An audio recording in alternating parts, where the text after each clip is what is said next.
Assalamualaikum warahmatullahi wabarakatuh. Perkenalkan kami dari kelompok 2 yang beranggotakan saya sendiri Diana Triwahyuni, Reska Sari Ananda, dan Muhammad Iskandar. Di sini kami akan membahas mengenai pelaporan segmen evaluasi pusat investasi dan penetapan harga transfer. Yang pertama yaitu desentralisasi pusat dan pertanggungjawaban akuntansi. Desentralisasi dan pusat pertanggungjawaban. Sistem akuntansi pertanggungjawaban adalah sistem yang mengatur berbagai hasil yang dicapai setiap pusat pertanggungjawaban menurut informasi yang dibutuhkan para manajer untuk mengoperasikan pusat pertanggungjawaban mereka.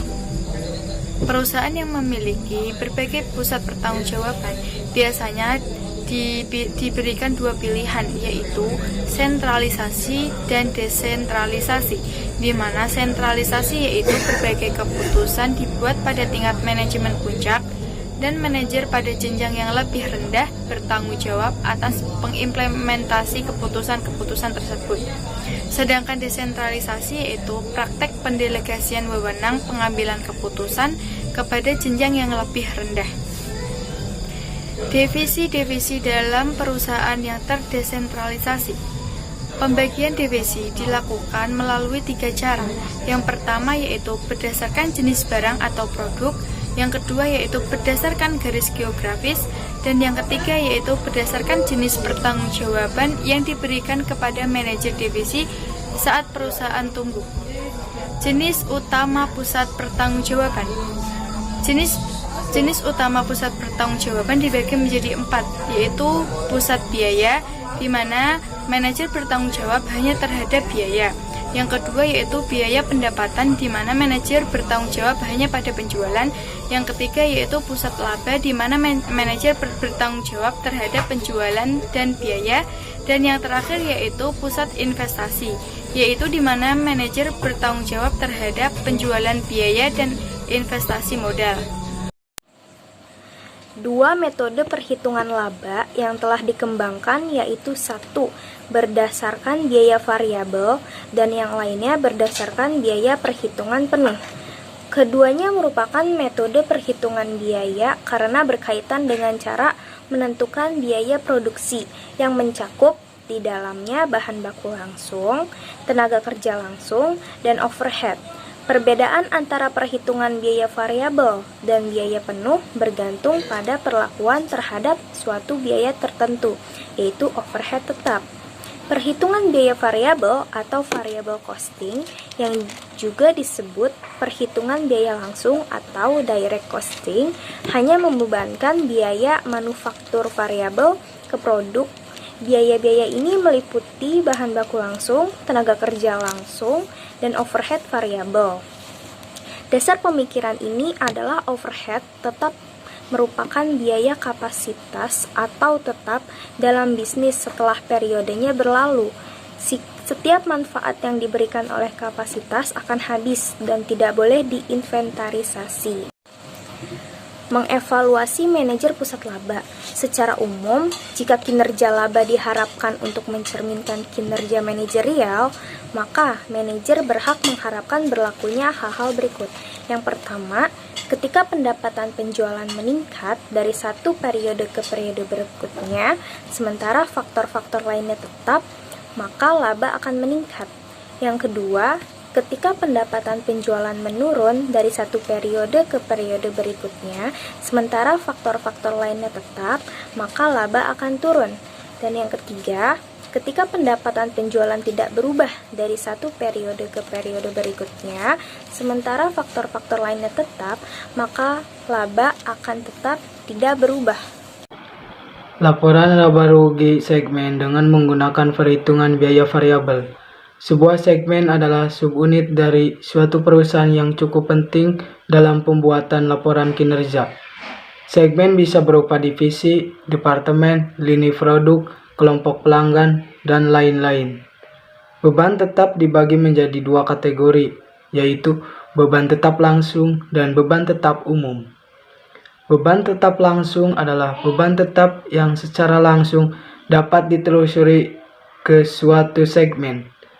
Beban ini terkadang disebut sebagai beban tetap yang dapat dihindari atau beban tetap yang dapat ditelusuri, karena beban ini akan hilang jika segmen ditutup atau dihapus. Beban tetap umum disebabkan oleh dua atau lebih segmen secara bersamaan. Beban-beban ini tetap muncul, bahkan ketika salah satu segmen dihapus. Kontribusi laba yang dihasilkan setiap segmen untuk menutupi biaya tetap umum perusahaan disebut margin segmen. Suatu segmen harus mampu menutup paling tidak biaya variabel dan biaya tetap langsungnya sendiri. Laba segmen negatif mengurangi total laba perusahaan. Untuk menghapus segmen tersebut dibutuhkan pertimbangan. Dengan mengabaikan setiap pengaruh yang dimiliki suatu segmen terhadap penjualan segmen lainnya. Margin segmen dapat mengukur perubahan laba perusahaan yang mungkin terjadi jika segmen dihapus. Kelebihan dan kelemahan return on investment. Return on investment model yang menyediakan matriks standar untuk mengukur efisiensi keuangan dari peluang investasi. Return on investment biasanya digunakan untuk membantu mendeskripsikan peluang kepada yang lain. Karena variansinya, investor dapat memilih salah satu yang cocok sesuai dengan tujuannya. Return on investment model juga digunakan sebagai titik perbandingan antara peluang investasi yang berbeda. Kelemahan return on investment model menggunakan expected cash flow dan biasanya pada kalkulasi mereka sehingga mereka tidak mempertimbangkan apakah timbal balik dan biayanya sesuai dengan prediksi. Return on investment juga gagal dalam mendeskripsikan peluang aspek yang dibilang intangible. Selanjutnya yaitu mengukur kinerja pusat investasi dengan menggunakan laba residu dan nilai tambah ekonomi. Apa yang dimaksud dengan nilai tambah ekonomi? Nilai tambah ekonomi adalah cara alternatif untuk menghitung laba residu yang saat ini digunakan di sejumlah perusahaan. Yang selanjutnya yaitu laba residu. Apa sih yang dimaksud dengan laba residu? Laba residu adalah perbedaan antara laba operasi dan pengembalian dolar minimum yang disyaratkan atas aktiva operasi perusahaan.